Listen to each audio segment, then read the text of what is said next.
இப்போ குலதெய்வம் மட்டும் இல்லை, நம்ம இந்த ஜாமக்கோல் பிரசன்னத்தில் ஒரு உதாரணத்துக்கு ஒருத்தர் உடம்பு சரியில்லை. இது வந்து நடந்த உண்மையான ஒரு சம்பவம். கொரோனா டைமில் வந்து பார்த்திங்க அப்படின்னா நம்மளுடைய கிளைண்ட்டு தான் அவங்க.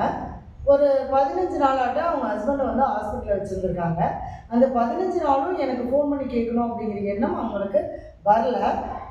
திடீர்னு என்ன பண்ணிட்டாங்கன்னா, ரொம்ப சீரியஸாக இருக்குது அப்படிங்கிற கண்டிஷனில் அவங்க எனக்கு கால் பண்ணுறாங்க. அதாவது அவங்க கால் பண்ணக்கூடிய நேரம் பார்த்திங்கன்னா காலையில் 8 மணிக்கு அவங்க எனக்கு கால் பண்ணாங்க. அப்போ வந்து எதுவுமே நம்ம பண்ண முடியாத ஒரு சூழ்நிலை. அப்போ வந்து நான் பிரசனம் போட்டு பார்த்தப்ப, அது ஜாமக்கோல் பிரசனம் போட்டு பார்த்தப்ப மேஷ உதயம் வந்தது. எனக்கு நல்ல ஞாபகம் இருக்குது, 4 வருஷம் ஆயிடுச்சு. மேஷ உதயம் வந்தது. 8ஆம் அதிபதியே செவ்வாய் தான். அப்போ உதயாதிபதியும் நமக்கு செவ்வாய் தான். அவர் நல்ல ஸ்ட்ராங்காக இருந்தார். அடுத்தது 8ஆம் அதிபதியே செவ்வாயாக வந்ததுனால அவருக்கு ஆயுளுக்கு எந்த விதத்துலையும் பங்கம் இல்லை அப்படிங்கிறது நமக்கு தெரிஞ்சுது.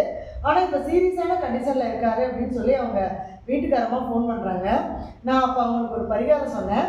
அந்த அதாவது பிரசன்னத்தில் தான் நம்ம பரிகாரம் எடுக்க முடியும். அதனால தான் கேரளாவில் ஜாமக்கோல், அதாவது இந்த பிரசனம் இல்லாமல் அவங்க பரிகாரமே பண்ணுறதில்ல. அப்போ அந்த பிரசனத்தில் வந்து பார்த்திங்க அப்படின்னா மாந்தி, அதாவது நம்ம நிறைய விஷயத்தில் மாந்தியை பார்த்துருப்போம்.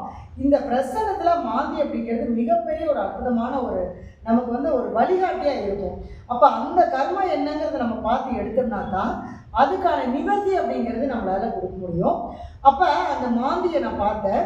அப்போ மாந்தியை பார்த்துட்டு நான் சொன்னேன், ஒன்றும் வேண்டாம், பக்கத்தில் ஏதாவது கருப்பனார் கோவில் இருந்தால் ஒரு சேவல் வாங்கிட்டு போயிட்டு, அது கருப்பு கலரில் இருக்கக்கூடிய ஒரு சேவல் வாங்கிட்டு போய் உங்களுடைய வீட்டுக்காரரை நினச்சி அந்த இடத்துல விட்டுட்டு வந்துடுங்க, அறுக்க வேண்டாம். ஏன்னா நான் உயிர் பலி கொடுக்கறத நான் எப்பவுமே நான் சொல்ல மாட்டேன்.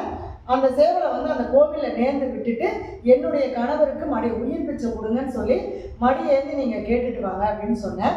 அவங்க என்ன பண்ணுறாங்க, ஒரு 10 மணிக்குள்ளே எப்படியோ ஒரு விஷயம் அந்த சேவலை கண்டுபிடிச்சி, ஏன்னா எல்லாமே கடை சாத்தியிருக்கும் இல்லையா, இருந்தாலும் அவங்க தேடி கண்டுபிடிச்சி அந்த சேவல் வாங்கிட்டு போய் 10 மணிக்கு அவங்க விட்டுட்டு வந்து எனக்கு கால் பண்ணுறாங்க. அம்மா நான் விட்டுட்டேன், நான் இப்போ ஹாஸ்பிட்டலுக்கு போக போகிறேன் அப்படின்னாங்க. நீங்கள் போங்க, ஒன்றும் ஆகாது அப்படின்னு நான் சொன்னேன்.